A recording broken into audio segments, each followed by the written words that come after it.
Okay, I click start. So wait, 3, 2, 1, and if I find the button, we're live now. Good so deal. It's good. Let's We're do on. it. So conspiracies, man. But before we get into that, okay. So I couldn't remember this. Honestly, I could not remember this. How the hell did we meet? I ran into you at the gym at 24 Hour Fitness up here. Sugarland? Yeah, in Sugarland. Okay.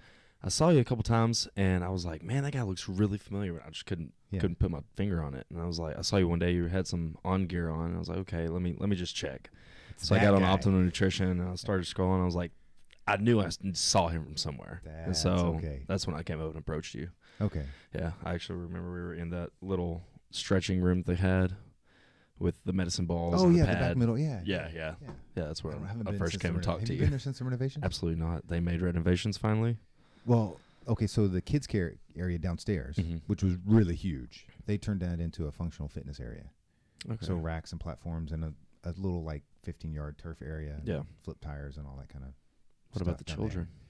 I don't know where they put them. I think they put, you remember when you walk down the hallway, there was like that weird little nook where they had like some of the supplement counters and stuff? Yeah. That was like massage rooms and I think they put it in there. Oh. Like they blew all that I didn't out know that was all there. in there. Yeah, and then upstairs I think they just painted, dude.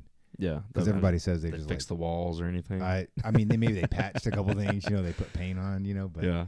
other than that, I don't think they really did anything upstairs. No new equipment, No. really. And I haven't heard anything good about it. no. So. Yeah. But I was just like, But I was sitting there, I was like, when the fuck did I meet this dude? I was like, I know I've seen, I could think of like all the bazillion places that I've seen you and run into you, but then I'm like, I don't have a clue, man. Yeah. I don't know. It was years ago, though. It was. That was when I first moved here, just Sugarland. When I first moved to the Houston area, I lived out in Katy for about 8 months, and then I moved literally probably 5 minutes down the road from here. Oh, okay. Yeah. So that was 2013, 2014. Okay, so it's been a few years. Yeah. Which I couldn't remember because chronology and everything all merges together, especially when it's like gym life and optimum life. And how many people you talk to about all that stuff? Yeah, every day I'm like, oh, fuck this shit, Yeah. But that's it. So one cool thing before we get into this, U of H made the tournament. Yes, we did. So I just flew back in today. We were at the the AAC conference tournament, and we did an amazing job. We lost to Cincinnati, which is the number 8 team in the country, by 1 point off of a foul at the very end of the game with like 2 seconds in the championship left. game. In the championship game with like 2 seconds left. So, I mean, I was pulling for overtime. Yeah. But yeah, we are 6th seed, I believe, in the NCAA tournament. Oh, dang. Yeah, first round is in Wichita, Kansas, and we'll be playing San Diego State. So. And you fly out what, tomorrow? Fly out tomorrow at noon. Just got in this morning. So that's great. And then they'll do 2 games there if they win. And So they do 2 games at each location, and then they move on. I already looked at the bracket. So if we win our first 2 games, then we'll be meeting up with UNC. So most likely, yeah. Well, they're not going to lose. Yeah, not the first 2 of course games. not. Not the first 2 games. No one loses the first 2 games. Yeah. Never, except half of them. Exactly. But whatever. That's good. But, so this is the deal.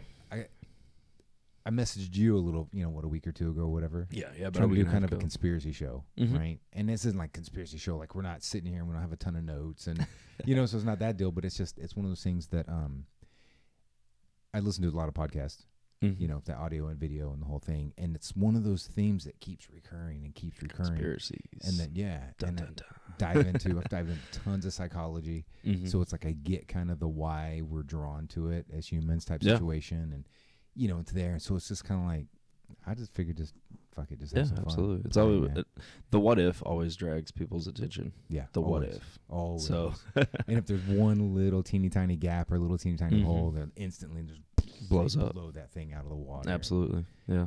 Which was fun. Yeah. Always fun to say the least. What what's one of your what was one of your first conspiracy theories that you bought into? Not necessarily bought into, but like started being like, oh, and you started doing that. So I mean, you probably had to be in your teens. Yeah. Honestly, the first one that I think that I really heard of was Elvis Presley's death. Oh, the Elvis is still alive. Yeah, that Elvis is still alive, and that they were talking about the weight of the casket, how it was all off. It shouldn't have been the weight as much as it weighed. They were talking about there was like an air conditioner in it or something. That was like a wax figure keeping it alive. Yeah, seriously. I think that's like one of the first ones that I heard. Okay. One of the most recent ones that I heard though that I'm very interested in is mattress stores. how they could be like money laundering. And I didn't realize it until I saw the video. Which, if that's true, is the most perfect. Yeah. I don't know if that's a conspiracy, but that's the most perfect front ever in the history. Like mattresses. Yeah. Screwing with money, like hiding money. Mm-hmm. Like, where you stuff your money in your mattress. Yeah, but I didn't realize it until I watched the video of it over it, and they were talking about how there's mattress firms on like every corner, and I was like, what? No. Well, I was driving around, and like literally everywhere I go, I see 3-4 mattress firms within walking distance of each other. All over. And not just they're mattress all firms. I empty. mean, but there's like multiple. Yeah, mattress firms, mattress ones, like all the mattress stores. Yeah. And they're always empty. No. Always. Yeah, see, that's... So it was a pretty interesting video. So does the conspiracy cover just that, or is it also like Tempur-Pedic and the other one? I don't know. They didn't really mention any like specific brands or anything. They were just talking about how like mattress stores themselves, where like money laundering came from. Al Capone, he like put money into like laundry mats, and so that's where it all came from. But I mean, it was pretty interesting. I never thought of it before. Now I think of it, I'm like, they're everywhere. No one's ever there. Yeah. And that's one of those things. Like I always go down. I was talking to my wife the other day about this. As we were driving down University, and there's all of these little kind of like mom and pop shops in these strip centers. Well, we know from her being a commercial realtor, we know what the rates are. The prices, yeah. We know the prices. We know what the cam is. We know all this kind of stuff. And we're like, now look, the Foots Are Us, right? There was some foot place right over there. Well, it's not Foots Are Us. I'm just making that up. Yeah, I don't remember the name. Foots Are Us is there, and they clearly you're going to have to do a multi-year lease. Mm-hmm. And I'm like, how many people are you going to get in to look at their friggin' feet to pay rent? And screw paying rent to earn a living with it. So I'm like, there's some bullshit going on there. You know what I'm saying? Like you hear all the fraud and all this other kind of nonsense. Like seriously, dude, like all it takes is one idiot. Like just pay me $15-20 an hour. I'll drive around and make a list of all the companies. I can give you a 90% surety some bullshit's going on. Yeah. Like you gotta be like seriously. Like dude, your feet. I mean, I think that everywhere. When I lived in Nacogdoches, there was a restaurant. It was some type of Asian restaurant. I can't remember the name of it, but it was delicious. Yeah. But no one is ever in it. Yeah, you go and you're the only table there every time you go, and you drive past it, you'll see one car. That is it. And so I'm like, I'll always, and it's still there. I don't know how they make any money. I don't know how they're still there. Now, the trick with some restaurants, if they serve alcohol or they have, and it was just stereotypical, but true, if they have karaoke night, you know what I'm saying? I mean, they will make in one night of karaoke, they'll pay their month's rent. Yeah. And then you still got multiple weeks in a month. So, I mean, sometimes you can have a ghost town of a restaurant, but they've got 3 hours once a week that they're killing it. And this, because you know that. I mean, you've been at, I think. Oh, it's still bartending, yeah. Okay. Yeah, I'm still in the industry. Like, so many times, like one drink pays for the bottle, or close to. Most of the time. Yeah.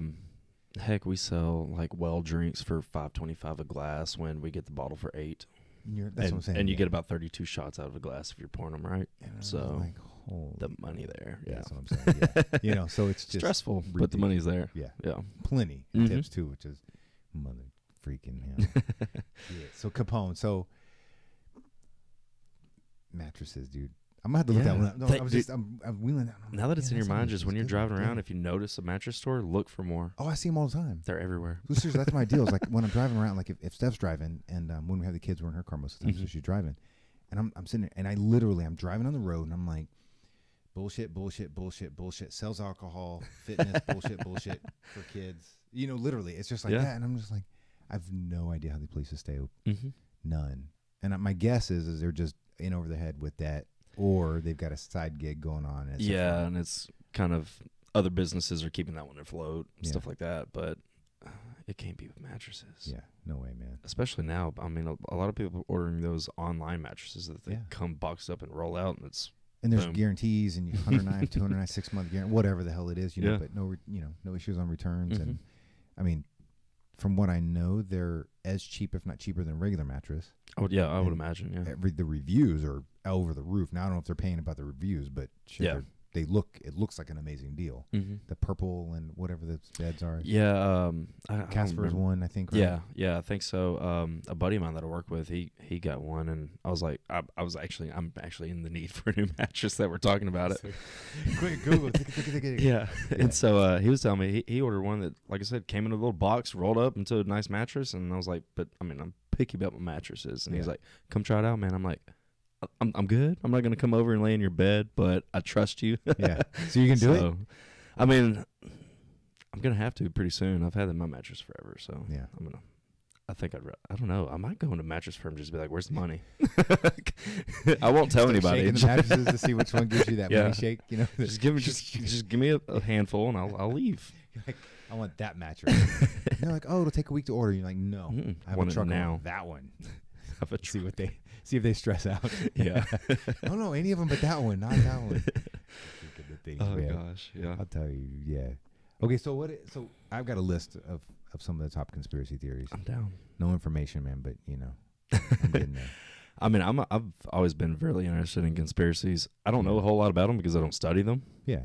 But that's what's the cool part is because you can have discussion about them. You know, like you can kind of work through it. Yeah. Because like some of them, I'm not gonna lie. I mean, I dig. Yeah. Right. You know, so I dig. Or there's some conspiracies that I have been in a place to have some unique knowledge of. Yeah. You know, so it's kind of like I'm like yeah. I was going to say, you know, I was going to ask you about some of those that you had written down, since you know, with your military background and everything. Some of those might have to be off air, but you know, we'll just push pause for a second. Commercial break. Yeah. But so some of the big ones, right, is you see, so people are talking about extraterrestrial life and alien life and all that stuff because we have all the rovers going around and all the new scans of everything in our solar system now, from the Saturn's moons. Some of those are big ones, to asteroids, to landing on the Rosetta asteroid. What, like 3 years ago? Yeah, 4 years. It's a couple of years ago. We're landing on Mars. Yeah, we've been on Mars for a while. Yeah, no people yet. Yeah, but yeah. So the Mars rovers, 3 of those now, I think. Yeah, and then they're like going way past their prime. You know, I mean, they're like supposed to last like 3 years. Yeah, and they're still getting information. You know, you get. So I mean, things are working better than what we thought, which is awesome. So we're getting there. So this is my thing. So it would be silly to think, just mathematically, that we are the only intelligent life in the entire universe. Absolutely. Right. It would be silly to think that. Right. And when I say intelligent life, I mean, it doesn't mean it has to be flesh, bones, all that kind of. I mean, we don't know, right? Yeah, we don't know. Freaking clue. I mean, there's ice planets, there's all this other kind of stuff. And then two most interesting things to me, to help kind of support the life thing, is we find microbial life everywhere we go. Everywhere. I'm finding new. Right? And we're even here on Earth. Right. Yeah, that's what I'm saying. So I mean, it's just that we go to Mars and we churn this stuff up, and we're effectively finding fossils of microbial life. Okay, well, that would make sense based on it losing its atmosphere for whatever reason. Yeah. You know, there's all kinds of reasons. Oh, there was intelligent alien life and they nuked themselves and blah, blah, blah, to asteroid hits, to all this other kind of business, to life on Earth came from asteroid hits on Mars, or Mars and Earth impacted. You know, there's all this kind of nonsense that's out there, which it'll be almost impossible to figure it out, verify now. Because this is millions and millions and millions of years ago. But I find it interesting that it's there. Yeah. So I think it's safe to say anywhere there's microbial life for millions of years, it's very likely it will evolve. Okay, well, into what? Who knows? How far? Who knows? There's so many other factors that come in and play with it, right? Yeah. And then the other one, the most interesting, was one of Saturn's moons that we thought was solid ice. We discovered that no, just the shell is ice. Because it had the big geysers blasting out and all this water geysers, and they're saying that it's water that's very similar to what's here. And I never really heard much of this. Its rotation and its gravitational pull dealing with Saturn is such that it keeps the core hot. So it has a hot core. So they're saying water temps could be in the 70s. Oh, wow. Now, what you're missing is potentially, because I don't know how thick the ice is, but you're possibly missing sunlight. Yeah. So I think you've got to have some type of sunlight. You would have to have enough. Right. Now, I'm not saying to warm it necessarily. Yeah. But photosynthesis and so many other things that occur with life the way we know it. Yeah. As I would think there would have to be some level of that type to be there, if that makes sense. And Yeah, so absolutely. I don't know. I mean, I'm not as part of NASA or a rocket scientist, so I don't know that. But Yeah. I don't know, man. I've always kind of went with the thing where there's water, there's life. So Well, I maybe used not to think now, that, but now since we found water everywhere, Yeah. like every asteroid, every comet, every planet, and you're like, okay, maybe not. Maybe not. yeah, And standing water, pooled water, I think would be maybe because then nice, that's where microorganisms, it's easier, organisms can I think. grow and everything. Yeah. Yeah. And I say that because here it would be easier on Earth, Mm-hmm. right? But I don't fucking know. Venus or Mercury or all this other kind of. Dude, I have no idea. Never been. Can't Right. tell you. I don't know how to understand that atmosphere. You know what I'm saying? Yeah. But it's so there's that as far as intelligent life. But to take it one step further, is what do you think about the UFOs, ancient alien theorists? If that's even the right way to say that. Does that make sense? Like all of these things and involvement, and cornfields and all that good stuff. Man, I'll tell you, I may sound crazy, but I think I've seen a UFO before. I really have. My freshman year in college at Louisiana Tech, a buddy of mine, one of my best friends, he was with me. He could confirm it. And we were sitting, we pulled an all-nighter studying for some exams, and we were sitting out on the balcony at one of my buddy's on-campus apartments. We're sitting there, and I mean, it's dawn, sun's rising, and we see these 3 weird lights. Yeah. They're not moving in a straight line. They're not moving. They're just in a weird pattern, kind of. So they're circling around each other. Of each other, though. Yes. Okay. All independent of each other. And like I said, they were just kind of floating around. So I mean, it wasn't a star. It wasn't a shooting star. Like nothing. Yeah. And all of a sudden, they one at a time just went and shot away really quickly. 1, 2, 3, all of them. Not at the same time. Not at the same time. Individually. Yeah, individually. Okay. And so, since that day, I've always believed in them. I mean, I've always believed in other types of life because, like you said, it would be nonsensical to not think that it's out there. Right. So like I said, it might sound crazy, but I feel like I've seen a UFO. I don't know what else it would have been. These 3 little orbs that were in the sky. Yeah. Who knows? It could have been a government study of some sort. But well, what gets most sightings Yeah. is it's not necessarily thinking they see the UFO Mhm. because most of them are too far away. So it's a light. Yeah. Or it's a reflection, right? Yeah. So that's always hard. And then, but what gets most people is the erratic movement or the speed of the movement. Yeah. Does that make sense? Mm-hmm. And then, so one thing that we don't know is we don't know necessarily the depth. We don't know necessarily how far away that is. How far it is, yeah. Does that make sense? Especially at night. Mhm. Because, okay, we've seen a light. So is the whole thing lit up? Or is it a light on it? Or is No, multiple it lights on? was Does like, that make sense what I'm saying? Yeah, yeah. Which you would never know Mm-hmm. from your perspective. Yeah. So you're saying, so with, so if whatever, you have something the size of a Suburban, Mm-hmm. whatever, and that's 10 miles away.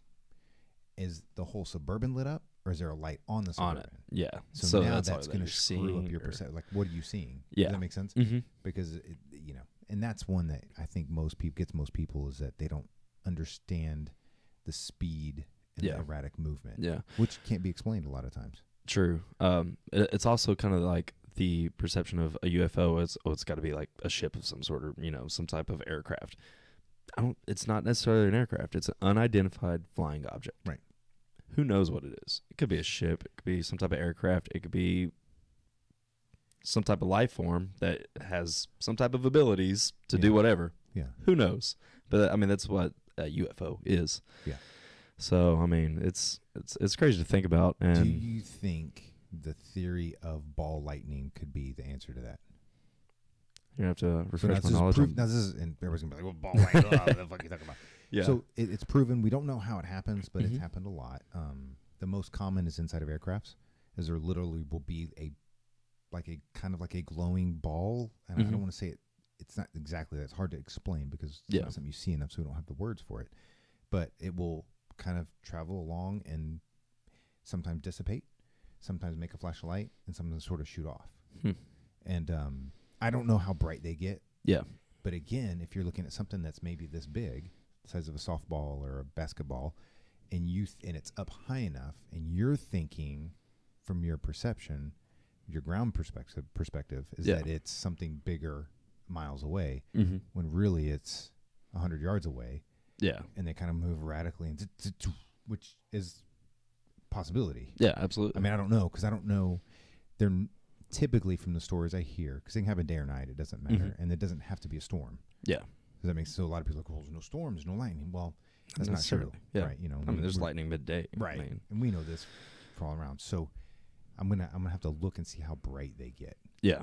Does that make sense? Yeah, the ball of lightning. Yeah, I've never heard of that. I'll have to go and check that out too. Scoop it. Yeah, I that's mean, not a and maybe conspiracy, if there that's was any other types of video captures, then I could probably, from yeah, what I remember, could yeah. you know, see if it matches up. There's a couple of kind of BS videos that I've not. Yeah, They're not bullshit, but in the sense of like quality. Because again, if you're just hanging out, like if we're hanging out right here, and all of a sudden there's freaking ball lightning right there, we're gonna be like, oh crap, and try, you know, like you're not. Yeah, you're not ready for it. it. Exactly. And it hasn't been able to be reproduced in a lab yet. They tried, but again, I don't know how hard. It's a bunch of university kids, so Yeah. they just want the grade and roll, you know, whatever. Their, But their thesis. yeah, you know, it's like, come on, you know. So if you think there's UFOs, because like this is my deal, I don't doubt anyone's recount of what they've seen. Yeah. I'm sure there's a couple idiots out there. There's, I saw some shit, whatever. You know what I'm saying? There's always that, right? But I'm thinking, everybody that claims they saw something. Mm-hmm.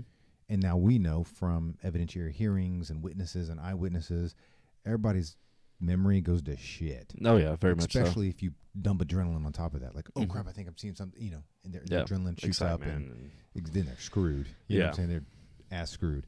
But if this is my biggest hurdle with the alien thing. Yeah. Okay. My biggest hurdle.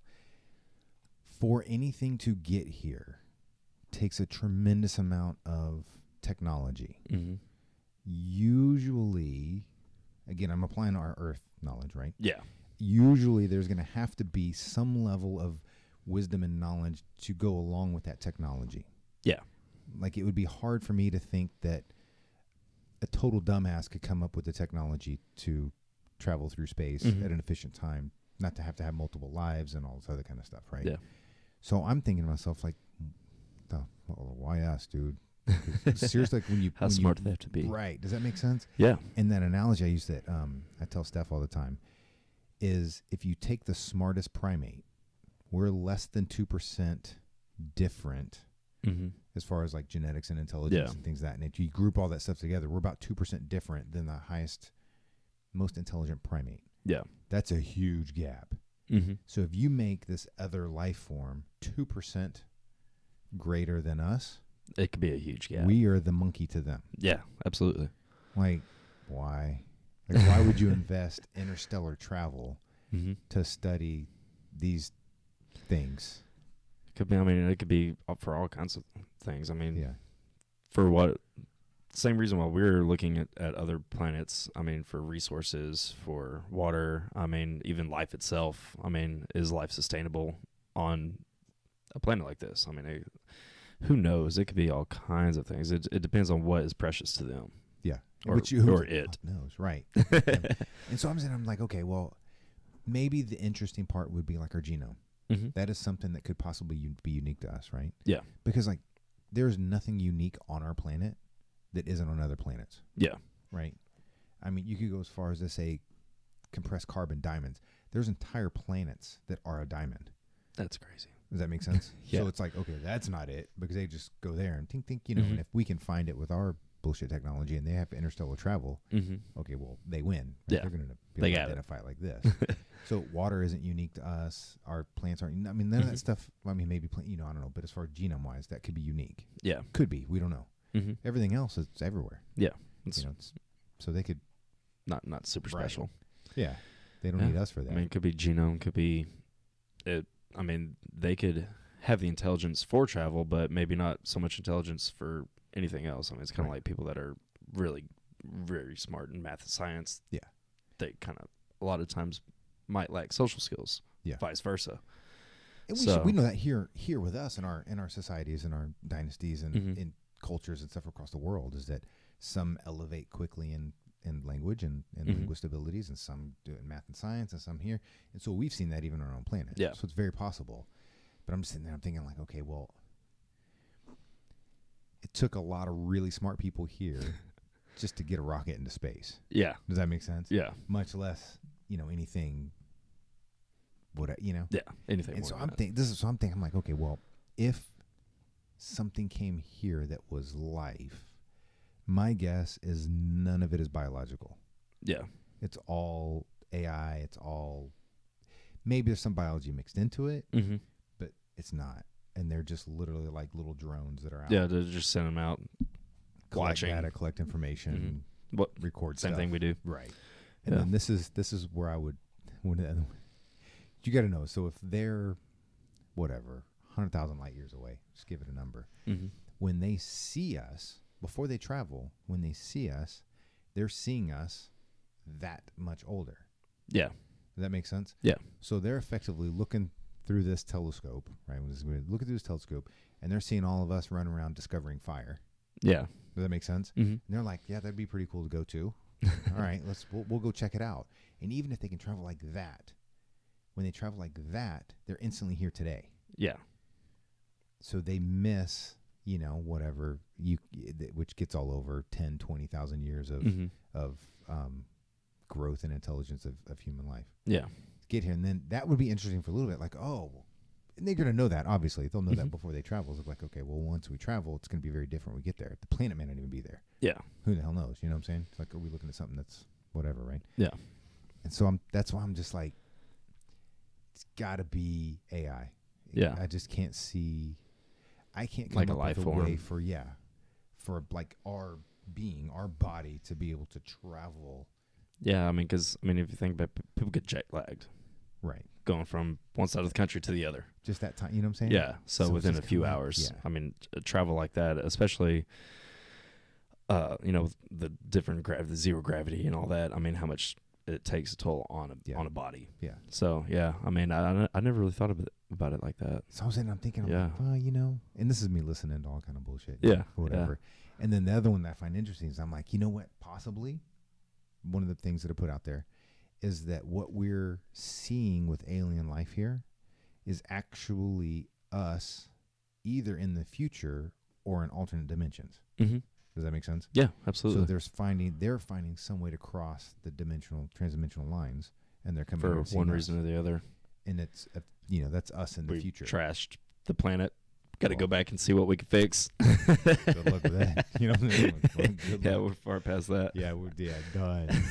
So I'm like, man, maybe that's the deal. Yeah, I mean, that could be too. And once again, I hadn't even thought of that as a possibility. Because think of it. Because it could be. If you take evolution, right, it would make sense that our technology is going to advance to the point that we don't need muscles and thick bone structure and high bone density and things like that. We don't need it.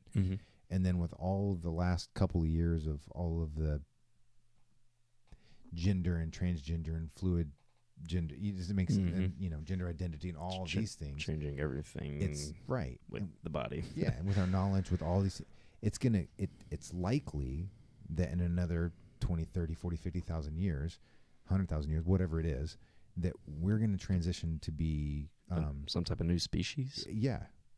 Possibly. Where sex isn't physical anymore. Yeah. It's a psychological thing, or you're connecting somehow, and then the offspring's all lab. I mean, a lot of that's happening today. I mean, with like transgender people, like they say they feel like they're supposed to be different. Right. That's fine. I mean, yeah. I can't. But who knows? I mean, yeah. This wasn't a thing 20 years ago. Yeah. 50 years ago. So in 20, 50 years, I mean, it could be a much more spread thing. Like more people could think this way, especially with people having parents that are transgender. Right. They're going to have a different look at the world than other people do.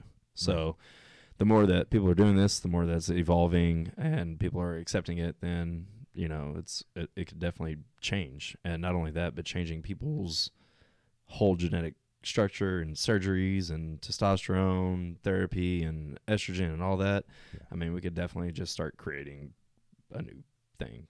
Who knows? It's inevitable that a change is going to happen. Yeah. But that would just make sense to me. So then we would be more frail.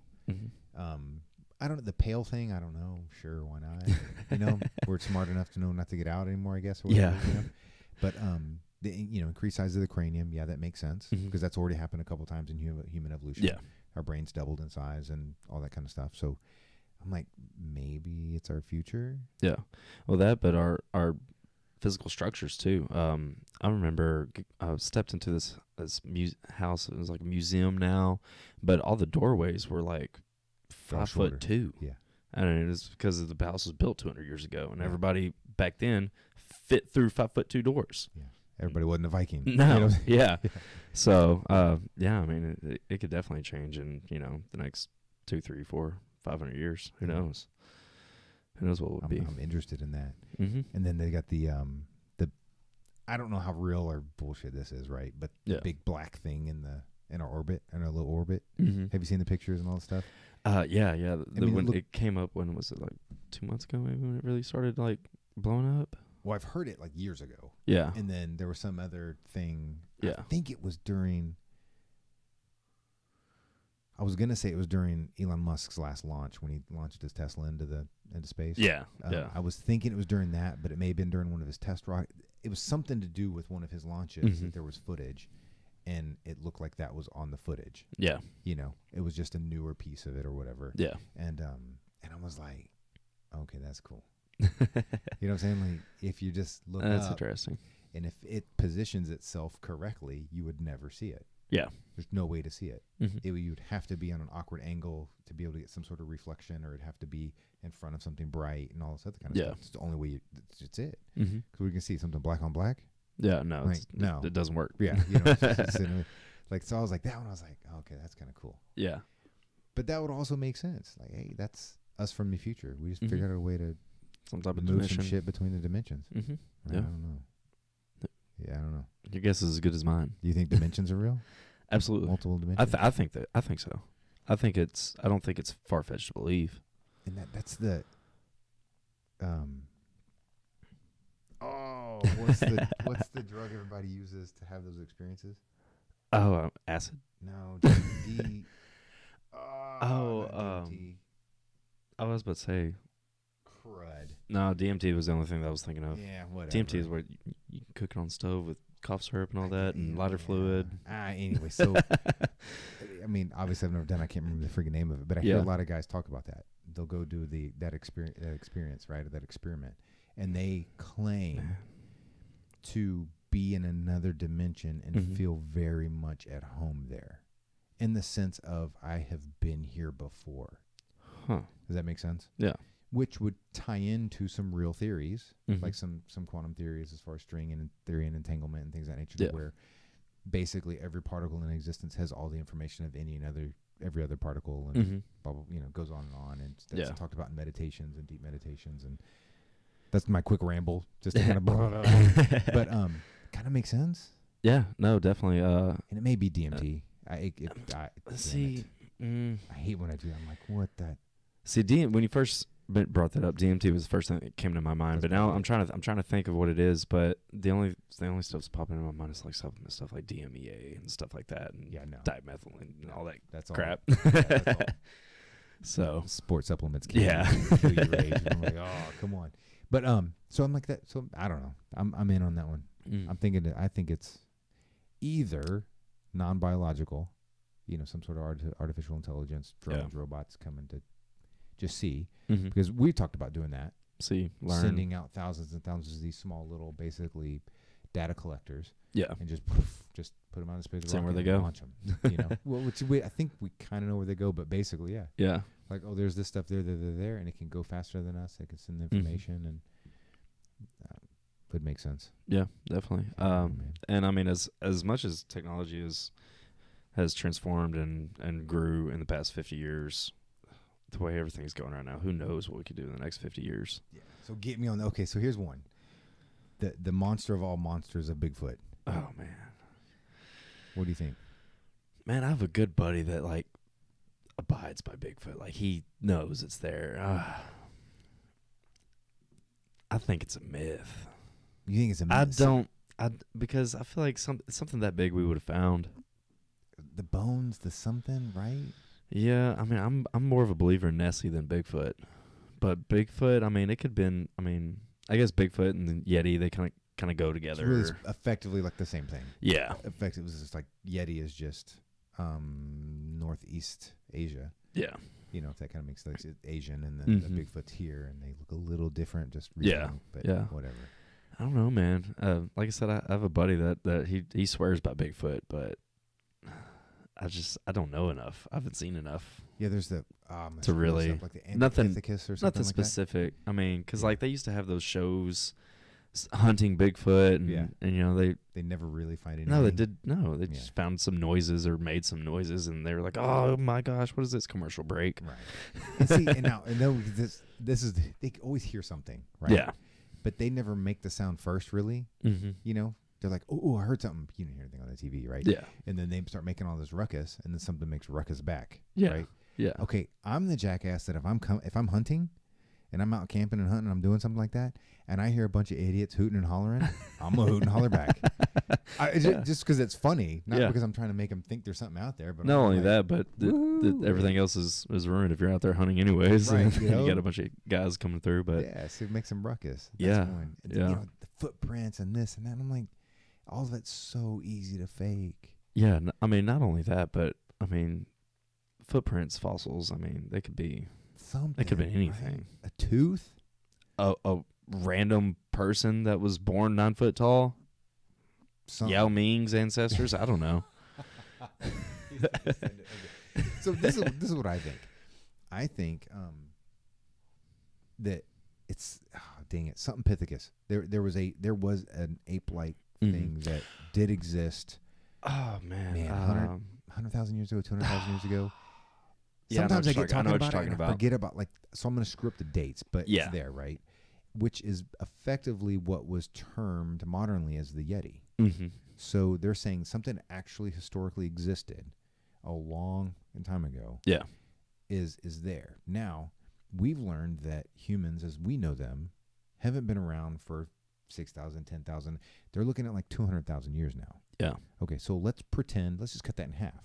Okay. So let's pretend early humans are living and coexisting with this thing, which we call the Yeti. Yeah. Right. So we know with even epigenetics that these fears are instilled in our genetic code and passed from generation to generation to generation. Right.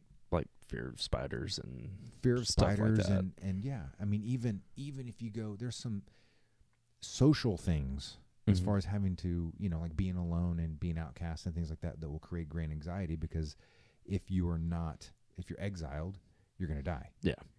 So even that stuff is ingrained in us. Mm-hmm. So, I mean, you take all of this, right? You put all that in there. So I'm thinking, all right, well, it existed. Yeah. If science is right and humans were here that long ago and they coexisted, then that would make perfect sense of why we would jump to some level of conclusion to that now. Yeah, and the story kind of lasts that long. Right. Because, I mean, there's got to be a root to everything. And this is what I'm saying. So Bigfoot is never seen in an area where there aren't big bears. Okay.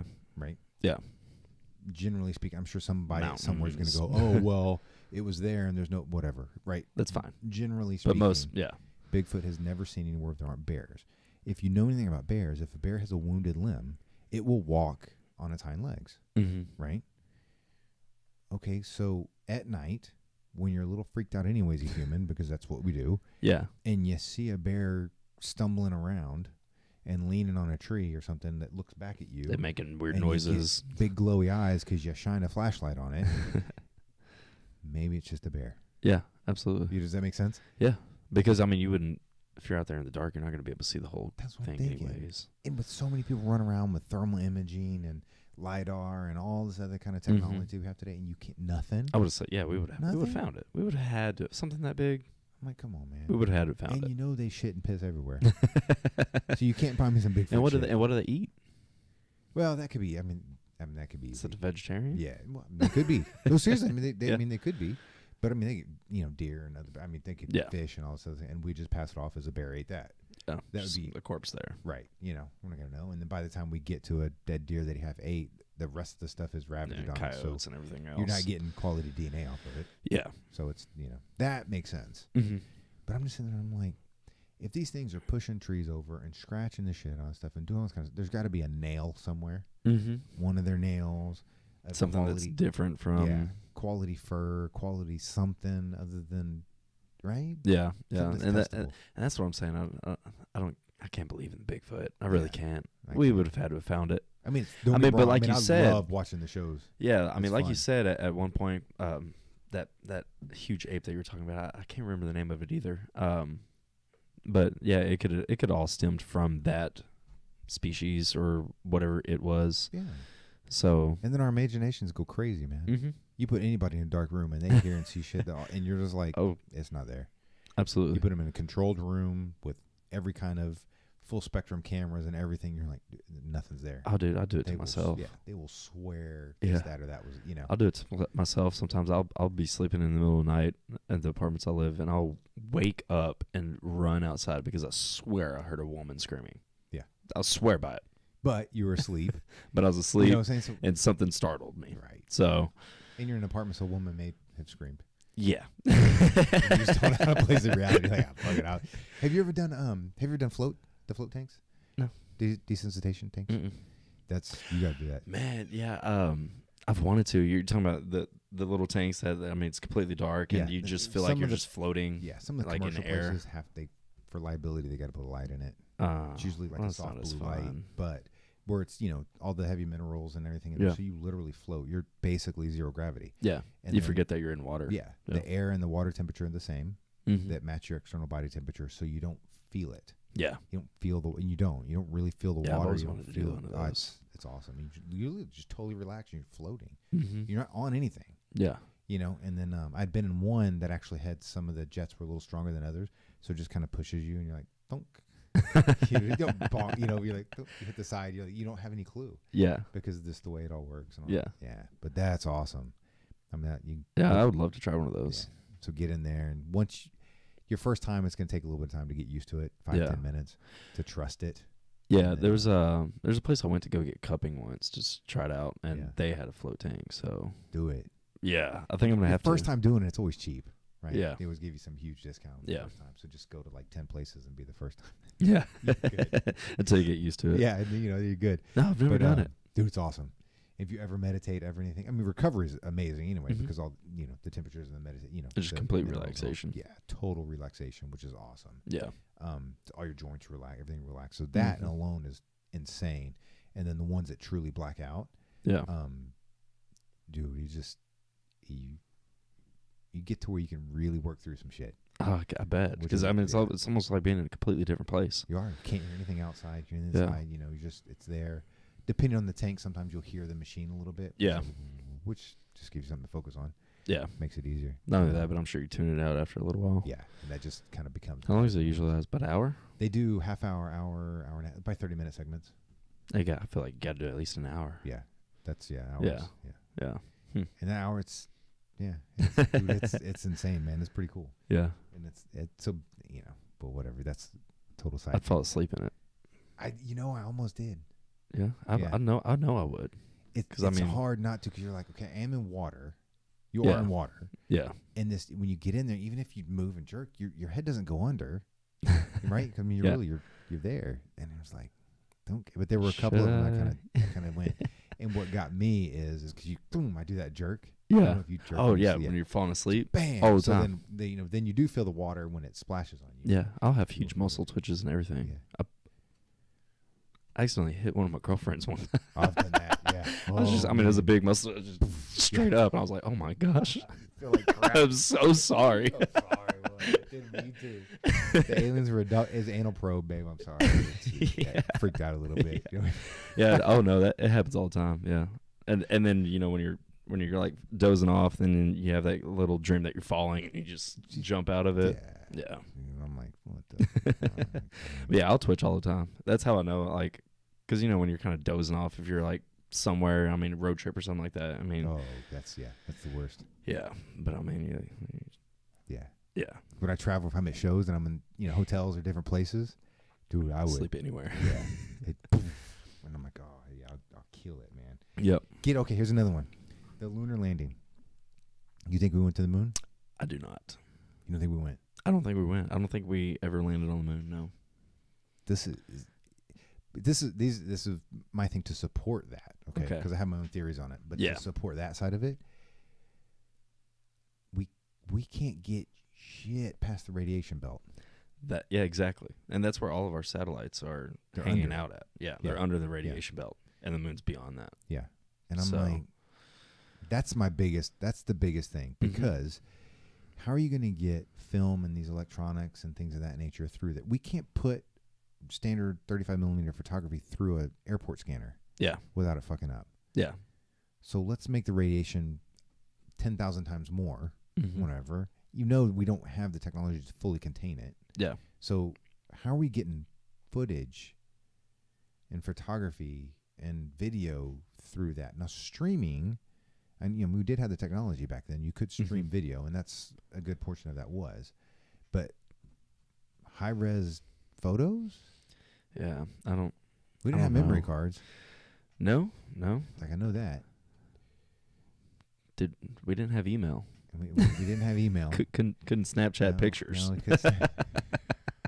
you couldn't snap it back down to Earth. Yeah, the radiation belt is a big thing. That's a big one for me. That's one that gets me. And you can always go back to the whole, the pictures, the flag was waving, wind, all that good stuff. Yeah. But also another thing that really gets me is, why haven't we been back? Was once enough? We got everything we needed to know. It went more than once. Supposedly. It went more than once. Yeah, but like I said, did we gather that much information? Because, we still have people outside studying trees. Right. So why haven't we been back to the moon to study more? If that's something that we're interested in. But see, that's where I get confused. Even the rovers, even that, send one to the moon. Yeah. Right? Because likely a likely history of the moon is that there was something a little bigger than the moon. Yeah. And it impacted Earth. Just it was a little bit smaller than Earth. And then a big chunk of it stayed with the Earth. And because of gravitational pull and all that. And then Earth got a little bit bigger and did its stuff. And then the moon kind of went off, which is why it has the awkward orbit and rotation that it has. Yeah. Because it rotates, but the same side faces the Earth all the time. So clearly when you remove the Earth, it is actually rotating. And but it's just super, super, super slow. Right? Which would make sense that there was impact. So you would think that you'd want to study it more. Yeah, absolutely. Right? I would. And not only that, but how people are like all into the moon. Lunar cycles and full moons, and how people feel weird on full moons, all that good stuff. Like, you're going to want to go up and study it. And, and you can relate all that to like tidal waves and all that good stuff. But and it has tons of meteorite and asteroid impact. Yeah. So it gives you the opportunity to find them, because they don't have the atmosphere to burn them up. So they just hit. Yeah. Does that make sense? So you can actually go study those things. Yeah. You can go get pieces of evidence from whatever was there. Right. Or hit it, or script against it, or even flew by it. Yeah. So. And I think, I don't know this for sure, I think we would have the technology to send a rocket there that has one or two drones on it. Yeah. Right, in essence, to remote it down, pick up some samples, and have it come back. I think I'm not totally sure. I know the Mars thing was different because it has some of the atmosphere still there, and there's some different aspects with Mars that make it different. And the timing, you have to pre-time and pre-program everything and stuff like that. So I think the moon is close enough that we could actually do that from. Yeah. Have you ever seen the movie Apollo 1? I think so. It's kind of a movie about how we never really went to the moon. It's not a documentary. It's not like I've seen bits and pieces of that one. Yeah. I was trying to think of which Apollo. And it's basically like a whole simulation. Yeah. That these astronauts legit trained and to go to the moon, and just when they thought they were going to launch, they sent off this fake rocket, and then they took them into this room and basically recreated the atmosphere and simulated it all. And it's an old movie, but it's really interesting. And if you believe that we went to the moon, it's fine, but watch that movie and then see what you think. So here's my actual theory on it. Okay. All right. And this is with some education into it and reading into it. I think we went to the moon and we faked 100% of the footage. What's your reasoning behind that? Because you can't get footage to and from the moon. Yeah. Now, some of the transmissions may be real because you're just sending a signal. So that can go through radiation belts and that can do that kind of stuff. But the transmission sucked. Yeah. So, okay, that would make sense. So, and that would also be easy to fake because you don't have a clear picture of anything. Mm-hmm. Tons of static. It's weird. It's glitchy. It's all this kind of shit, right? Because it's a, Yeah. basically we'll just round it and say 1970 technology. Yeah. Transmitting shit, right? So Yeah. the transmissions might be real, Mm-hmm. but the physical astronauts actually landed on the moon, right? Actually came back. And everything having. And then 100% of all photos and video and all that kind of stuff, non-transmitted, were all faked here on Earth. Yeah. So, because people were like, how could an agency the size of NASA plus the government keep this shit quiet for so long? Yeah. My answer to that would be because they actually went. Yeah. So they're nobody's not lying. Right. Nobody's They lying. just simulated And the everything evidence. everything that happened was real. Yeah. He did take the first step. He did say those things, Mm-hmm. I don't want to fuck the quote up, but Yeah. small step for man, great step for humanity. Yeah. I'll screw it up, but all those things actually happen. So nobody's lying. Yeah. But they're like, we need good footage Mm-hmm. because of the Cold War, Yeah. right? Which So really we need to prove. We need to lift. right, and it wasn't. Spirits. Yeah, it wasn't even that. I don't think it was really about making America feel better about it. Yeah. I think it was about just giving solid proof to the Russians. Mm-hmm. So I think they could have even filmed a good portion of it before. Yeah. Because Had we it obviously had already. things go around the moon, and we knew what it looked like. We knew the texture of it. I mean, we already knew all that stuff, right, before Yeah. they even went. So that shit could have been filmed before they went, and they touch it up when they come back because maybe they find something different on how the Mhm. dust reacts or whatever, Oh, hey, change this. right? And then so they did the two, Mhm. and that's what I think. It's yeah. Because there's some people that have gone out to the deserts, various positions of deserts here in the U.S. and taken photos and overlaid them on some of the moon and lunar stuff. Yeah. And you're like, that's exactly it. Really? Yeah. I haven't seen that. And there's some you got to dig that's through all the interesting. YouTube crap. And Yeah. everything, but Yeah. and I was sitting there. I was like, I was gonna show a bunch of that on here, but then I'm like, fuck, you can't. Yeah. Because you get rights and this. I'm like, I'm not gonna That's too much. do 6 months. Yeah. Anyway, so that's what I think. I think they went, and the people got there, and they came back. My only hesitation with it is, they're exposed to absolute radiation. Mm-hmm. That's going to reduce your life. I mean, let's be real. Yeah. And Aldridge, he It's a lot didn't of die stress. until he was 70 something. Yeah. So he had a regular full life, and I'm like, and that was a pretty good life back then. So. yeah.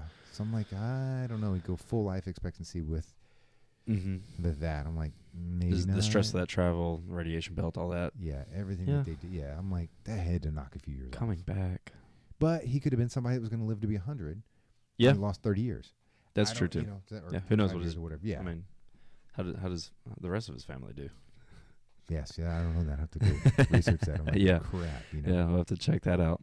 So the lunar landing, that's what I think. I think they went, and they just faked all the footage after. Mm-hmm. It I makes mean, sense. that would line up with a lot of the theories, Yeah. even the ones that say we never made it. Right. That would still line up with some of their evidence Yeah, so or they're reasonings. right. Mhm. The footage is bullshit. Yeah, But and the footage was faked. yeah, But the people actually went mm-hmm. and all that kind of stuff. Yeah. yeah. No, I could believe that. Yeah. I could believe that. So maybe I have to change my thoughts. Well, I don't know. I mean, go look. I could be wrong as shit. I don't know. I'm just sitting there. I'm like, That's the great thing about conspiracies. I mean, you believe in something, and then someone presents new evidence. You're like, oh, go check it out. Okay, maybe. Yeah. I'm just kind of like, yeah, yeah. yeah. And that's the thing with like conspiracies with me. I'm not like, this is the way it happened. Yeah. Because Get I don't know. Yeah. It's a conspiracy. It's a theory. It's a theory, and sometimes it's not even the point of a theory. Yeah. People just It's blowing a point smoke. of conversation. That makes it take you get clicks. Yeah. You know what I'm saying? You get fake lunar Clickbait. landing. Click, clickbait. And Yeah. and you get it, Mhm. which is awesome. One of the, so I like to hit this one with a lot of people. Mm-hmm. And this, we'll have to talk off air on this one as well. 9/11. Okay. You think it was an inside job? I think it could have been. Well, I think of course it could. I think have it easily could have been. Could have been. What do you think on that one, Ed? It's a touchy subject, but I think honestly, I mean, I've never seen a plane hit a building, so I don't know how a building would fall if that happened, but I've seen a lot of videos of demolitions of buildings, and it fell the exact same way all demolitions do. They just fall straight down. I feel like if you put a Boeing 757 into a building, it might like lean over a little bit, maybe. My thought process, I don't know. Yeah. So figure, I don't know the exact speed, so let's round it, right? So be between 500 and 600 miles an hour is pretty normal full flight speed. You can definitely go slower than that, but let's assume these guys weren't great commercial air pilots. Yeah. And their whole purpose was target. Yeah, so just full speed ahead. Yeah. So, even if you took it down to 400 miles an hour, whatever, that's pretty fucking fast. Yeah. Yeah. Big deal. I'm just talking just the main towers. Yeah. Okay. It would make sense to me that if it hit the way it hit and enough fuel fell that was in there that went a few floors down. Yeah. I'm not talking all the way to the bottom and it could have, but I was saying burning jet fuel, 5 floors. Mm-hmm. I think that's fair in a commercial building. And so it hits and all that fuel's going down internally. It would make sense to me that the top 30, 40 floors, whatever it was in the first one, would start to crumble in like that. Yeah. Well, once you get that weight and it starts to crumble in, I don't know this. Yeah. Because I'm not that type of an architecture. Yeah. It would make sense that would continue. Mm-hmm. Does that make sense? Just kind of fall into each other. Right. That once you get that much weight and everything's starting to go down in on each other, that fuel is going to be hot for a long time. Yeah. Maybe it's not burning anymore, but it's not going to be a friend. Yeah. But that would continually perpetuate down and in and all that kind of stuff, right? And that part of the thing that supports it not being is there's a lot of people that say they heard alternate explosions at different places. Yeah. Multiple explosions. If you ever witness a demolition that you're on site, I know you're a certain distance back, but you're there, they only hit the themunitions once. Yeah. So there's only one time you're going to get one little done. Mm-hmm. But as it crumbles, you hear a ton more.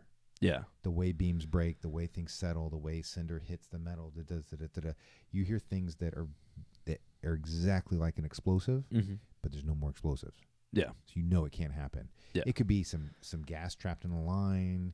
There's so many million things that they clear all this stuff. Right?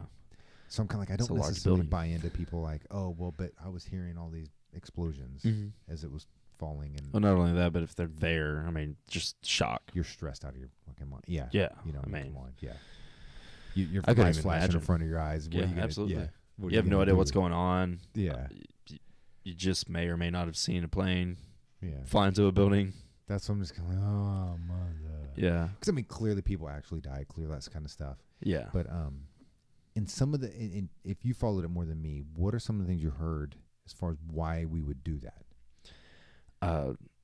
Just the main reasoning of setting it up so that America would be fine with going at war with Afghanistan. That's most of them is that it's... Yeah, that's really the only one I know of why we would do that.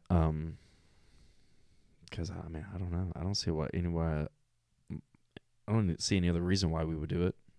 Other than that, because that was kind of the whole issue. Yeah, we needed the reason. Yeah. To go to war against terror. Yeah. So to speak. Yeah. Yeah. So, but the thing is, we've been fighting them since the first, President Bush. Mm-hmm. So, they have pictures and everything together though, like Bin Laden and the Bush family and all that. Like, well, you got to remember is there's the political leaders. Yeah. America put Saddam Hussein in power. Mm-hmm. Because he was the lesser of two evils. Yeah. 40 something years ago now, or whatever it is. Yeah. Roughly 40 years ago now, we put him in. We did it. Mm-hmm. Sorry. we armed Iran. Yeah. During that war. Still arming people. So it's one of those things like we do that and we always will as a government is you got to pick sides and you got to try to create balance and you're like, here's two complete idiots in this massively unstable area. I think they're a little bit less of an idiot, so we'll take a chance on them.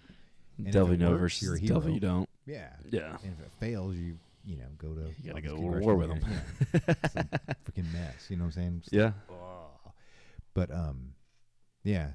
The 9/11 one always interests me because it's hard for me to think of any president of the United States that would be okay with knowingly letting thousands of Americans people die. Yeah. For that. Going to war is a different mentality. Yes. Because their soldiers are trained. They've made that commitment. Yeah.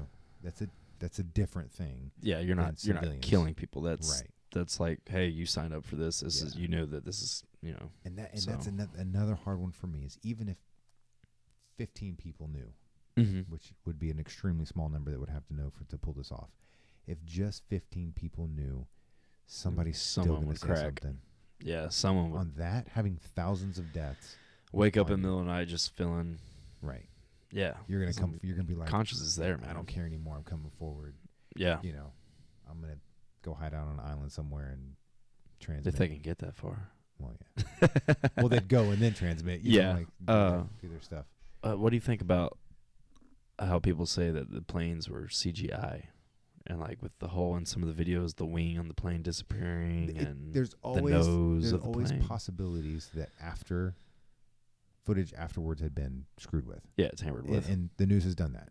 Yeah. The Boston bombing, there was footage to where there was people with their phones footage, and there were a similar angle from a camera. But what was shown on the news is there wasn't a body there. There was pools of blood that were missing. Yeah. And things of that from it. So I'm not saying that's a conspiracy. Yeah. I'm just saying that, yeah, they do it. Yeah. If they do it, there's no conspiracy, right? Yeah. So there's always a possibility that the media screwed with crap after the... Just to calm people down slightly, or... Possibly, or just make it look more clear or a little more real. There, who knows? I mean, because you got producers that are going to be like, oh, well, hey, this event really happened, but if we do these things to it, it'll look cleaner for TV and people will understand a little better what's going on. Yeah, that's true. Yeah, clear it up a little bit, especially back in 2001. Clean the smoke up, do this, put this, do this here, so people actually get what's going on. Yeah. And it's, because, I saw it live. Because, I didn't see the first one live. Yeah. Very, very, very few people, so you didn't expect it, right? Yeah. But the second one I saw live, and the second one's really the one that people talk about being screwed with the most.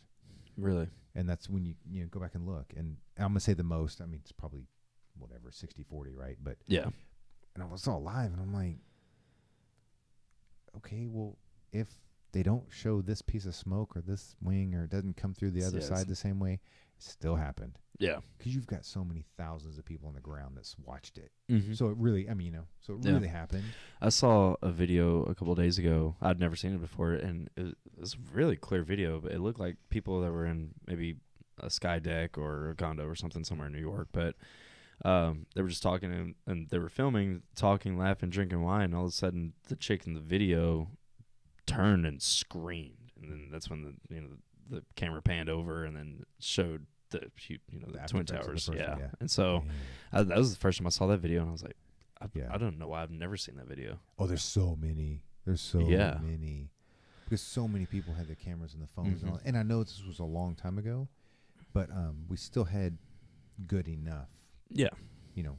Film and cameras and things of that nature, and security cams and all that kind of stuff going on. Yeah. Yeah, I remember I was still, I was in school when it happened. I want to say 4th grade. I was in school, and I just remember teacher left the room, came back about 5 minutes later, and was like, basically told us that school was out, call your parents, or we're contacting your parents, they're coming and getting you and all this, and we're like, what's going on? And then you get home, and then that's when you're like seeing everything on the news. So watching on the news for hours and hours and weeks. And exactly. The clean being scared for your life, like not knowing what's going to happen next. If there's an attack here, it's going to be another one. Well, and they did that too, because they were saying like, oh well, they put a list of the top 10 places that could be hit. Possible, after that, and all the reactors, nuclear reactors. For and no one even really talks about the Pentagon. No. When that happened, no one ever talks about that. That's good. That confuses me. I think that was so open and closed. Because there was two. There was the one that landed out in the field, and there was the one that kind of bounced and went in. Yeah. And hit the Pentagon. And I think most people have come to the conclusion like, okay, well, it's there. Yeah. Now, I don't care how much fact you put in front of somebody. There's always a chance. Not a chance. There's always a small percentage of people that will never believe it, no matter how much evidence you put in. And true, and all the evidence. So there's always going to be some. Yeah. But that one, I think people were like, nah, okay. Yeah. Because it was a missile, and it was all this other stuff first, and you're like, no, it wasn't. And that was debunked because there were people like slow-mo in reverse and playing with the footage. And there was still a lot of the plane that was still kind of intact. Yeah. So. Yeah. Yeah. And that when it hits, and then you come back, and you're like, there's helicopter footage and all this. I mean, so it's just there was so much footage and so many that was just hard to say that one was anything other than what it was. Yeah, it's hard to say that it's just like that it was set up because of, as how many people died. Like, it's a tragedy. Yeah. And so, but it's like, man, I don't know. Because in one day, I mean, the corrupt governments have done some crazy shit over our history of our lives. You know? And so it is not unheard of. Yeah. But it just, like I said, 15 people know. 15 people have thousands of innocent Americans' lives on their hands. Yeah. And the repercussions and, yeah. Yeah, and I mean, and like you said, that is a low number for enough to pull it off. But it would take more, but yeah, still. and so just to put a number with it. But yeah, I mean, you got to wake up with your conscious mind, but you got to think like maybe you can get away, but what about your family? What about everybody that you know? Right. So who knows? That's what I'm saying. And then there'd be the Pentagon, like really, that's the place you're gonna hit if you're government you're running a government conspiracy. Yeah. Yeah. Right. Mm-hmm. If you want impact, let it hit the White House. Mm-hmm. Which no one has done. Right. And really nobody would have been there. You know what I'm saying? Like it would have been more visually impactful. Yeah. And then less injury and less casualty. Yeah. A little off topic, but I went to Washington D.C. for the first time last year. Yeah. And the White House is not as big as you think it is. No, a lot of people. Yeah. Yeah, I imagine this huge structure, and then I see it. I'm like, it's barely bigger than it's just a little bigger than house.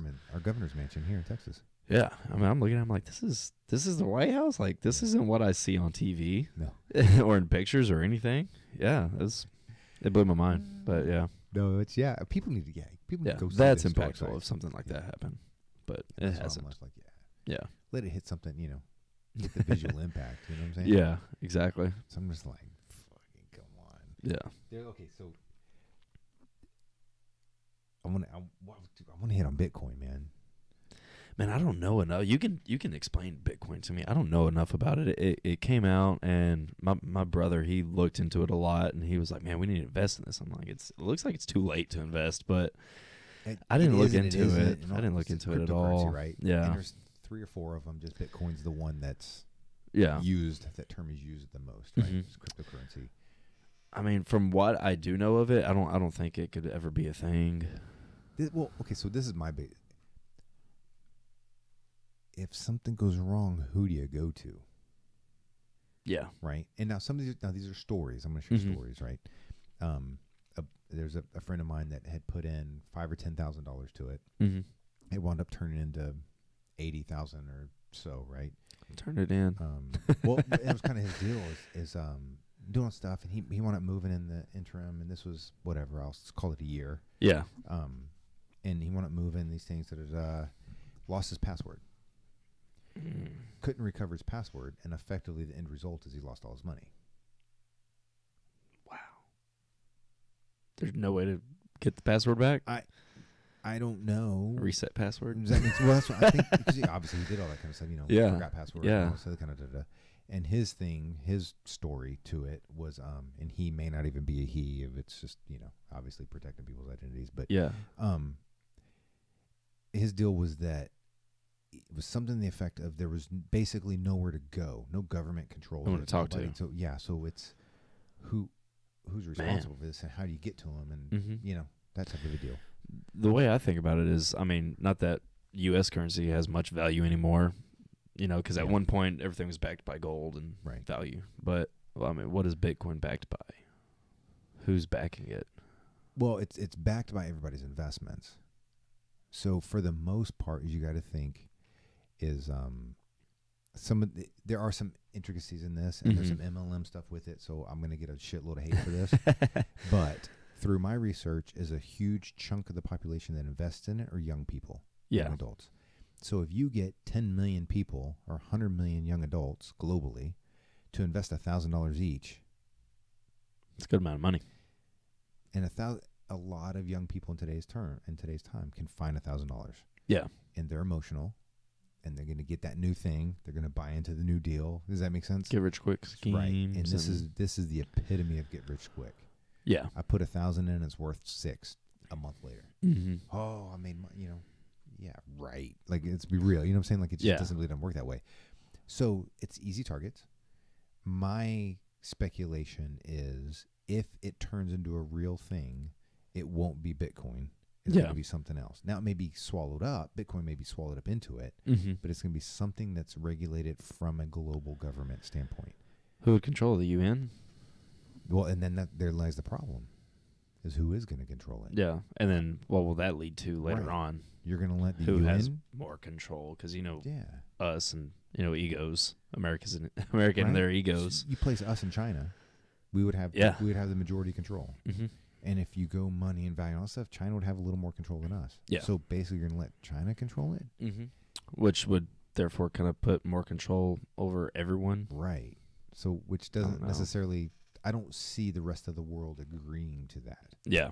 Now, cryptocurrency, I could see happening very quickly in the sense of we have an agreed currency rate globally of something. Yeah. And each nation and country still manages their own stuff. So, for example, we use sci-fi. You have your barcode or whatever the hell it is a bioscanner, right? It's your deal.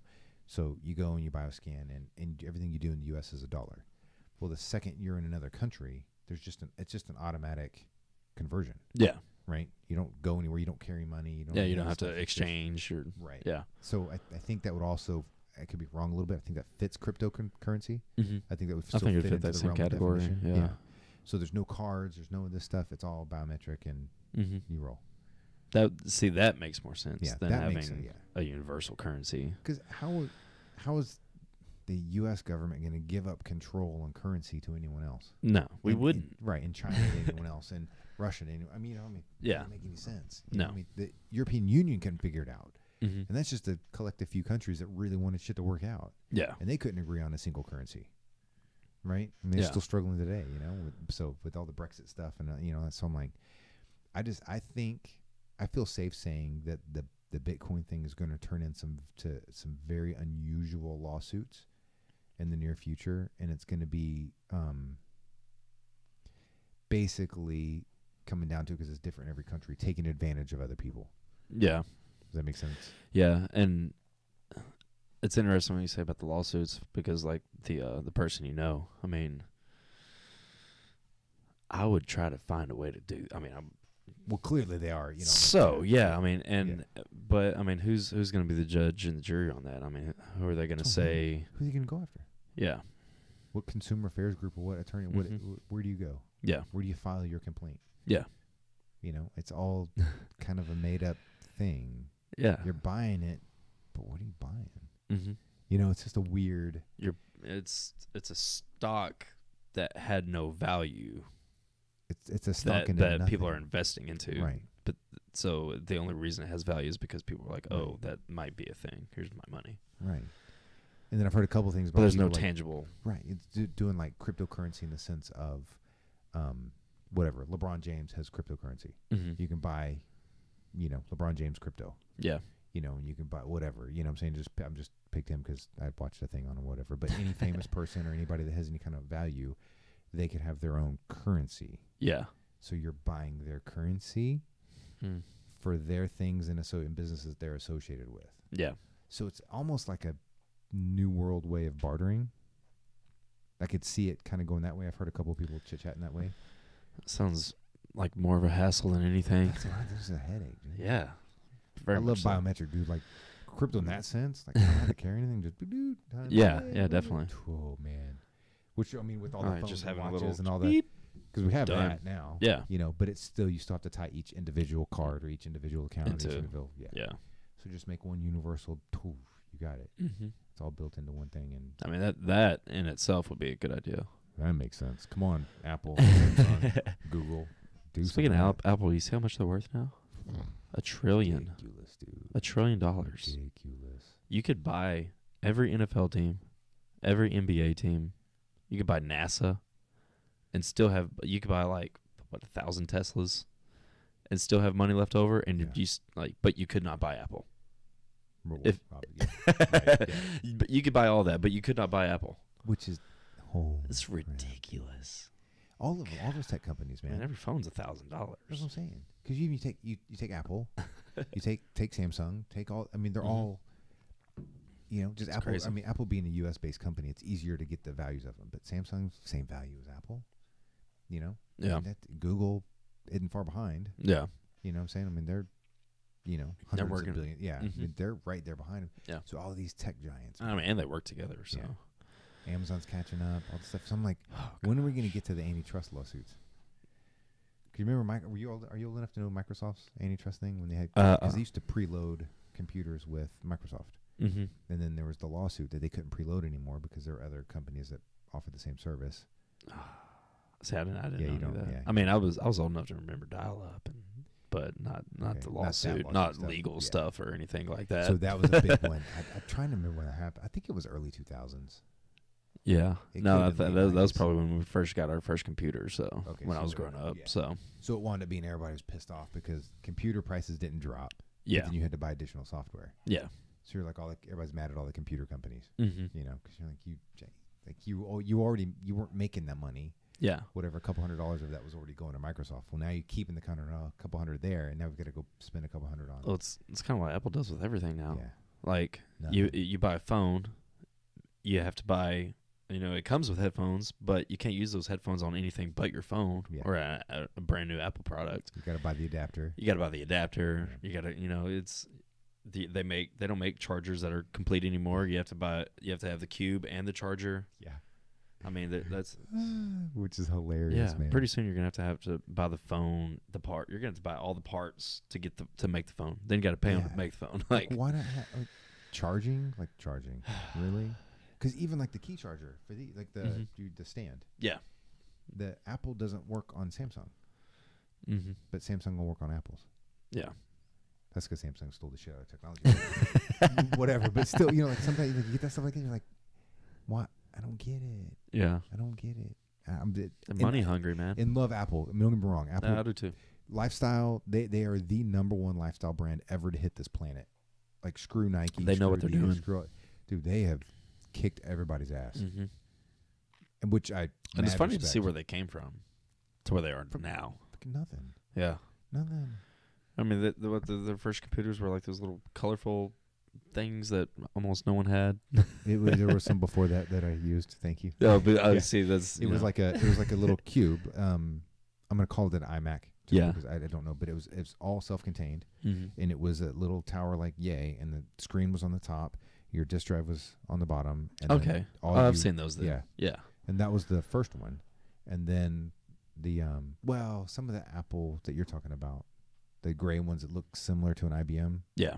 Those kind of on the same time frame. Yeah. And then the super colorful iMacs came out late 90s. Yeah. So I was born in 92, so that was kind of like. So you missed that whole. But no, I know what you're talking about with the cubes, like visual pictures. So that But yeah, back there, and that was the 80s, I think, early 80s.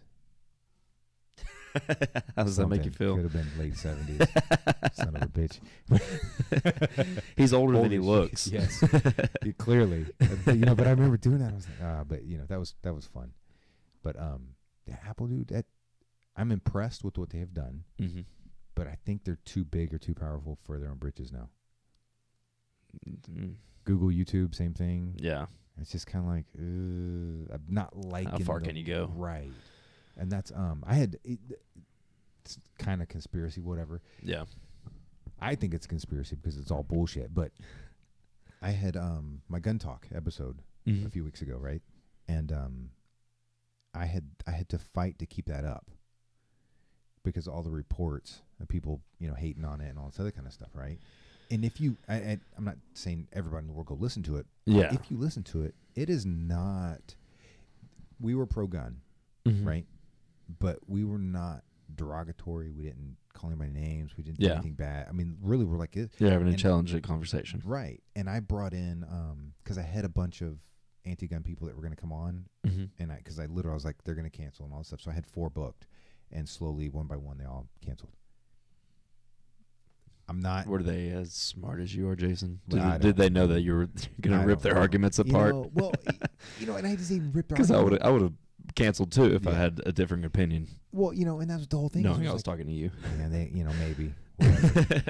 Of the 4, 1 had a true, car accident in the hospital. And all, they got it. Valid. And he was one of the more intelligent ones, and so on and so forth. But not that the other ones were dumb. Yeah. But still, the point of the story was it does stuff. it was really, we were talking about a lot of very realistic changes that could come along to the gun stuff. We don't have to get into the talk, but I'm just saying that very realistic.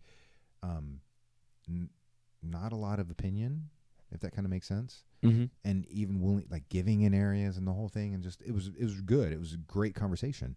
And dude, the hate. Holy I can imagine. Crap. Some of my Instagram posts just about it were taken down. So my personal page, Facebook ones, I think are still not able to go. Are you demonetized or anything on YouTube? And they'll instantly demonetize it. Yeah. It's instant. It's crazy. Instant. And I'm like, how do they have the ability to do that without due process? Mm-hmm. Somebody can file a complaint, they instantly demonetize it, which if they demonetize it, follow me, means they already were making money. Yeah. So they're just saying because somebody didn't like it, we're not giving you your portion, but we're still going to get it. Yeah. I'm like, what? Mm-hmm. Yeah, and I mean they've just recently work? changed, like YouTube changed its structure with how they pay out their, Yeah. But with that, who goes about that process? So if someone files a complaint, do they have a team that they sit down, they watch the video, or they're just some people are complaining about this? I think two things. I think there are people positioned around the globe because of time zones and when complaints come in and stuff like that. Not because it's a strategic thing, just nature of the business of a global economy. But I think they have people positioned around that do some level of review on complaints. But even then, it would all be opinionated, wouldn't it? Yes. But if you go and if you actually read YouTube's policies, okay, so if you do something that somebody feels and is offended by, that's enough to get you demonetized. How legitimate or not, it doesn't matter. So if I sit here and I'm like, you know what, I don't like blonde people, and one blonde person complains, that can demonetize my video. Yeah. Does that make sense? People are so sensitive these days. Because that's all it takes is one, legit complaint on being offended. Yeah. You're toast, man. You can't do it. My page will never grow. If that's the case. It'll grow. You just want to make money off of it, Yeah. And that's even one of the podcasts is Joe Rogan's to do with. So he talks about all kinds of things. Yeah, I'm gonna guess from rough numbers, really rough numbers, but close to a third of his are demonetized. That's a big number. He's got power in that. I mean, it's a big number. He's huge. Joe Rogan's everywhere. Yeah. I mean, on the audio side, ridiculous amounts of downloads. On the YouTube side, millions of people are watching it. Yeah. So he's got power and he's still getting demonetized on certain things. Yeah. A third. That's a big number. Yeah. It's a lot. I know. Now, not quite a third, but But I mean, still. Let's call it 25%. Yeah. I'm like, come on, man. 10%'s a lot. There should be some. To me, there should be some level of due process. Yeah. And now, don't get me wrong. YouTube gave me a chance to respond. It did, and I was literally my response was, if you watched the video, we didn't say anything that was offensive. Yeah. And really, we didn't. Now, anybody that's anti-gun could say, "Oh, well, it's offensive," just because they don't share my opinion. Yeah. But no offensive words came out. Yeah. And it wasn't, no like libtard talk. Wouldn't that go back to freedom of speech? Yes. How do you get demonetized for freedom of speech? It's a private company. Does that make sense? Yeah. And YouTube lets a lot go. I mean, you can get on and curse your brains out, and you're perfectly fine. But not anymore. Well, I know, but I mean, if you they just changed that. Twitter did too. I thought Twitter already did, but that was pretty recent. Yeah, Twitter's was pretty recent, and they needed to, man. There's all kinds of stuff, man. There's some bad shit on Twitter. Yeah, big time. But the way I look at it is, man, so on YouTube, there's videos you click on that you have to verify your age. Right. So if there's videos like that, I mean, where they get verified, are those videos extremely demonetized? Well, and that's what I'm getting, because when you upload it, right, or even when you stream live like we're now, and I go back and I do the settings, you click the thing. Is this for 18-year-olds or and up? Yeah. Effectively, that's not the right word to be. You know what I mean? Is this for adult audiences or however it's verbiage? So if I click that, anyone that watches it has to identify that they're over 18, 18 or over. Yeah. Well, if they do, then how can it be demonetized? Yeah. For language. Offensive and doing some things. I mean, I can argue both sides of that. I get it. Yeah. But if something, fuckity fuck, oh, demonetized. Yeah. Okay, really? It's a word. Come on. Like, really? It's sensitive people, man. damn man, we got to stop that shit. And you know this. People need to toughen up. Oh, please, just to be honest, they won't laugh. I mean, Darwin's theory. Let's get at it. Right? You know, I'm saying that's listen to several comedians that I watch and listen to. Yeah, they're all collectively saying like they really think comedy is basically going to die. Stand up won't be around anymore. People are so sensitive. I just watched Dave Chappelle's his new one. I watched it a couple weeks ago. I need to watch it. Yeah. Oh, it's hilarious. Yeah, it's on Netflix, and that's what he was talking about. He was talking about that he had some big complaint that this lady wrote a big a note, and I mean it was about one of his jokes. She felt offended, and it was just like, and that's exactly that first thing that popped in my mind. I'm like, I didn't realize that these comedians are probably getting all kinds of things. Like, I'm not a sensitive person. I could go sit in a crowd and you could talk down to me the whole time and I will laugh with you. I really will. Yeah. But because I know it's all fun and games. It's comedy. That's that's the point of it. But with they have to get all kinds of complaints. Joey Diaz got in trouble a few weeks ago. On his stand up, and this was one of the I don't remember what club he was at or whatever, but I was following some of it on Twitter, and his deal was some girl got up in the middle and was going, and he was like something like cute ass or nice ass, right? That's a compliment. Joey Diaz, dude. I'm like, literally, I'll turn around. If Joey Diaz is a threat to you, take 2 steps to the left. It's gonna take him an hour to get there. Yeah. I mean, let's be, I'm not trying to hate on him. I love him to death. He's hilarious, but I was like, oh shit, like he got in big trouble for that. Had to like do an apology and all this other kind of bullshit. And I'm like, I don't know if I could make it as a celebrity. Right. People would hate me. That's my problem. I'm just like, because I do this. I love podcasts. I'm talking bullshit to everybody. Yeah, it's fun. This is fun. This is the first podcast I've ever done. Oh no shit. Yeah. This is really fun. I have a buddy that started doing podcasts.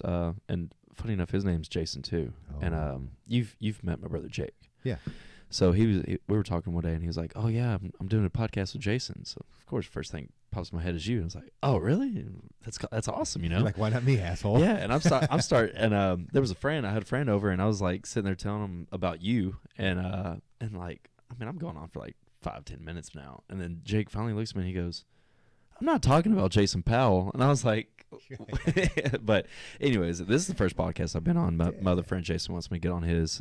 It's more of kind of like just strictly kind of fitness and stuff. Yeah. But this is fun. I can enjoy this. Yeah. And now people get on my ass all the time. Like, why don't you just do a fitness show? Why don't you do a nutrition show? Why don't you do that? It gets boring. I'm like, dude, because it's one topic, man. I'll cover a little bit. It's very monotonous. Yeah, and people are like, oh, but you know everything about all of it, like you this and which is fine. True. Yes. Yeah. Absolutely true. I can take any athlete at any level and make them better within their sport or their sport. Yes, that is absolutely true. It's boring as shit, dude. The information is out there. And it's stuff that we're apparently have extreme knowledge and extreme knowledge. Well, but either way, I mean, it's not. No we take a lot of pride in it, but it gets boring. Yeah, I love it. I study fitness and do fitness every day of my life, but every time when a person comes up to me and asks me 5 times the same thing, I'm like, man, I don't want to talk about this anymore. And that's where the burnout comes. Yeah, because everybody wants to know, which is fine. I mean, people need to know. I mean, but I've got to the point now. A lot of people come up to me and they're like, "Hey, well, how long have you been working out? What do you do? Like, I'm just trying to do this, and I need to change XYZ, whatever it is, physique or stronger or leaner or whatever the hell." And I'm like, just do it. I look at him, I'm like, "Are you asking me to make you feel better, or do you really want to know?" Yeah. Oh, people though, this looking around like, and I'm like, I'm not trying to be an asshole, really. I'm just this is an honest question. Yeah, because if you really want to know these questions, you had already found out. That's one, and I'm just like, but I don't say that part. But I'm just like, it's just like, really, you're asking me for my expertise and my time. That it costs money. Several decades of information. Yeah, you know what I'm saying? Like, I'm just like, and I feel bad now because man, there's so many people that I've and I don't know a whole lot. Yeah, I know more than the average person, but. So many of my friends and family have asked, for all this help, and I've given it to them. And it takes hours. Yeah. It could take hours to get the information. Well, sending information, getting back the information, then creating something for somebody. If you do it right. Exactly. Hint, hint.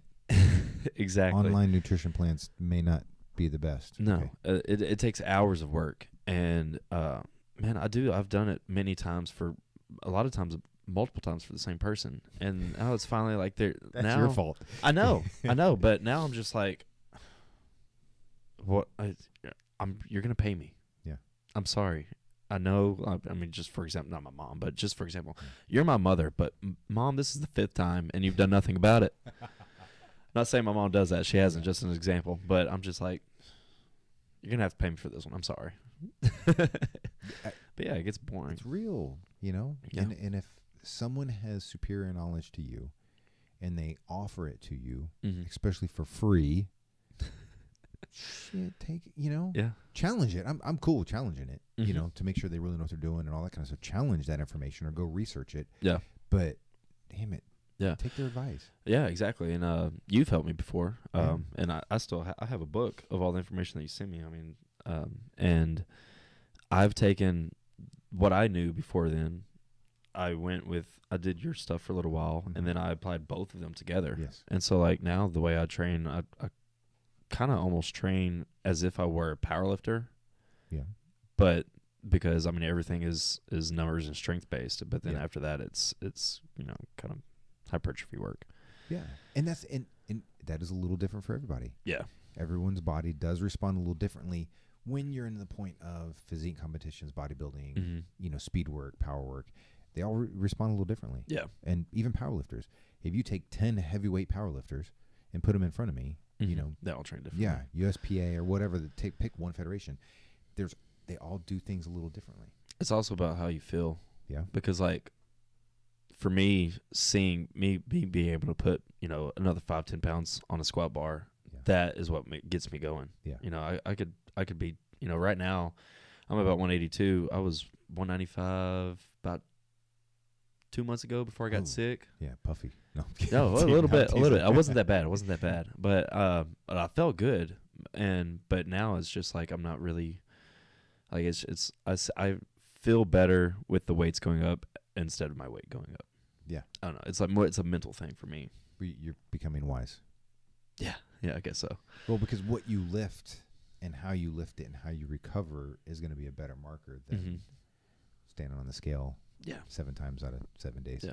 You know, and a little off topic. We got off topic. Oh well. But dude, we're at like an hour and a half. Man. Anyways. Oh really? Yeah. So it's not bad at all. Yeah, we'll cut it. We'll wrap it. We're gonna have to. Well, we still got a lot on that list. We'll have to do a part 2. I know, because there's a whole bunch. Well, we can dive in. You can go research a little bit, and we'll dive in a little deeper. Yeah, absolutely. Yeah, absolutely. And I have a friend that's my girlfriend. Actually, she loves conspiracy theories. So maybe I'll get her over here. So we'll see. A round table with her, and we'll do something. Yeah, we'll see. Fun. Yeah. See how I've she got feels extra about mics around and extra cameras. Perfect. We got it, man. Perfect. Yeah, that'd be fun. Yeah. That'd be fun. Thanks for coming out, man. Oh, dude. Appreciate you inviting me over, man. Yeah. This was fun. So it's good. So thanks for everybody watching. Hope we didn't put you to sleep. You know, we'll see on the live stuff is weird, but it'll be on the audio version here late tonight. I'm going to be lazy for a couple hours. Same. Yeah. I need to go get some sleep. Yeah, you need to sleep. I get up. You know, absolutely. Awesome. So thanks, everybody. See you next time. Thank y'all. Peace.